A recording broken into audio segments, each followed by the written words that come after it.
വഞ്ചിയൂർ ദേശക്കാരുടെ കതിർക്കാള. നെൽക്കതിർമണി കെട്ടിയുണ്ടാക്കുന്ന കാളയുടെ രൂപത്തെ എഴുന്നള്ളിപ്പിച്ച് ആറ്റുകാൽ അമ്മയ്ക്ക് നേർച്ചയായി സമർപ്പിക്കുന്ന ചടങ്ങാണിത്.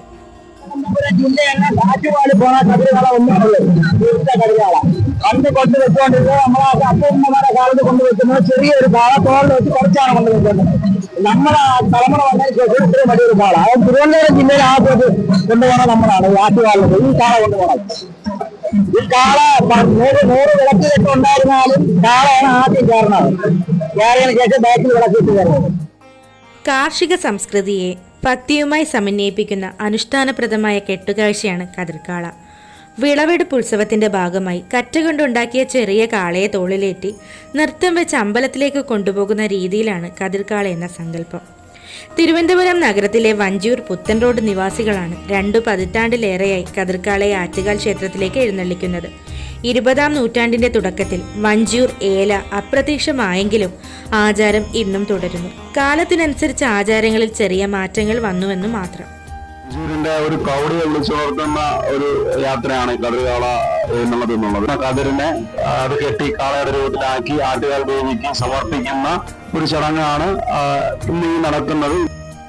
8 അടി ഉയരവും 4 അടി വണ്ണവും ഉണ്ടാകും കതിർക്കാളയ്ക്ക്. വ്രതാനുഷ്ഠാനങ്ങളോടെ കതിർക്കറ്റകൾ കൊണ്ടുവരുന്നത് കറ്റ വിതച്ച് കതിരാക്കി കതിർമണികൾ കൊണ്ട് മാല കെട്ടി അളവനുസരിച്ച് വെട്ടി വെച്ചു പിടിപ്പിക്കുന്നു. ഒരാഴ്ച നീളുന്ന ഒരുക്കങ്ങൾ ചെയ്യുന്നത് 21 ദിവസത്തെ വ്രതമെടുത്താണ്.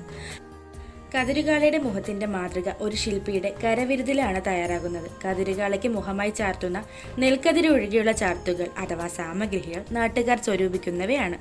പൊങ്കാല ഉത്സവത്തിനു ശേഷം ഈ സാമഗ്രികൾ ക്ഷേത്രത്തിൽ നിന്നും ലേലത്തിൽ തിരിച്ചു വാങ്ങുകയാണ് പതിവ്. കതിരു മാത്രമേ എല്ലാ വർഷവും പുതുതായി ഉപയോഗിക്കാറുള്ളൂ. വഞ്ചിയൂരിൽ നിന്നും ചെണ്ടമേളത്തിന്റെയും നൃത്തച്ചുവടുകളുടെയും അകമ്പടിയോടെ കതിർക്കാള എഴുന്നള്ളത്ത് പുറപ്പെടുന്നു.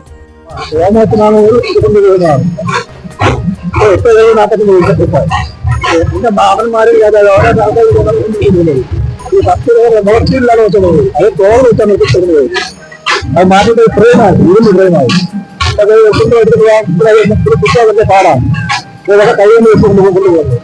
അവിടെ തിരുമ്പോൾ അവിടെ ഭക്തജനങ്ങൾ എല്ലാം വിളിച്ച് ചേർത്ത് ഇതിനൊക്കെ അകത്ത് കൊണ്ടുപോയി. വഞ്ചിയൂർ പ്രദേശത്ത് ഊരുചുറ്റി നാട്ടുകാരെല്ലാം വണങ്ങിയ ശേഷമാണ് കതിർക്കാള യാത്രയാവുന്നത്. ആറ്റുകാൽ ദേവിയുടെ പിതൃതുല്യനായ ശ്രീകണ്ഠേശ്വര മഹാദേവന്റെ മുന്നിലെത്തി അനുവാദം വാങ്ങി യാത്ര തുടരുന്നു. പോകുന്ന വഴിയിലെ ചെട്ടികുളങ്ങര ദേവീക്ഷേത്രം, പഴവങ്ങാടി ഗണപതി ക്ഷേത്രം എന്നിവയുൾപ്പെടെ എല്ലാ അമ്പലങ്ങളിലെയും മൂർത്തികളെ വന്നിച്ചാണ് കതിർക്കാള കടന്നു പോകുന്നത്. രാത്രിയോടെ ആറ്റുകാൽ ക്ഷേത്രത്തിൽ എഴുന്നള്ളിപ്പ് എത്തിച്ചേരുമ്പോൾ ക്ഷേത്ര ഭാരവാഹികൾ പൂജാതി കർമ്മങ്ങളോടെ കതിർക്കാളയെ സ്വീകരിക്കുന്നു. അമ്പലത്തിലേക്ക് കയറി, അതായത് ശ്രീകോവിലിന് പുറത്ത് വലതുവശത്തേക്ക് നടന്നാൽ കതിർക്കാളയെ ദർശിക്കാം.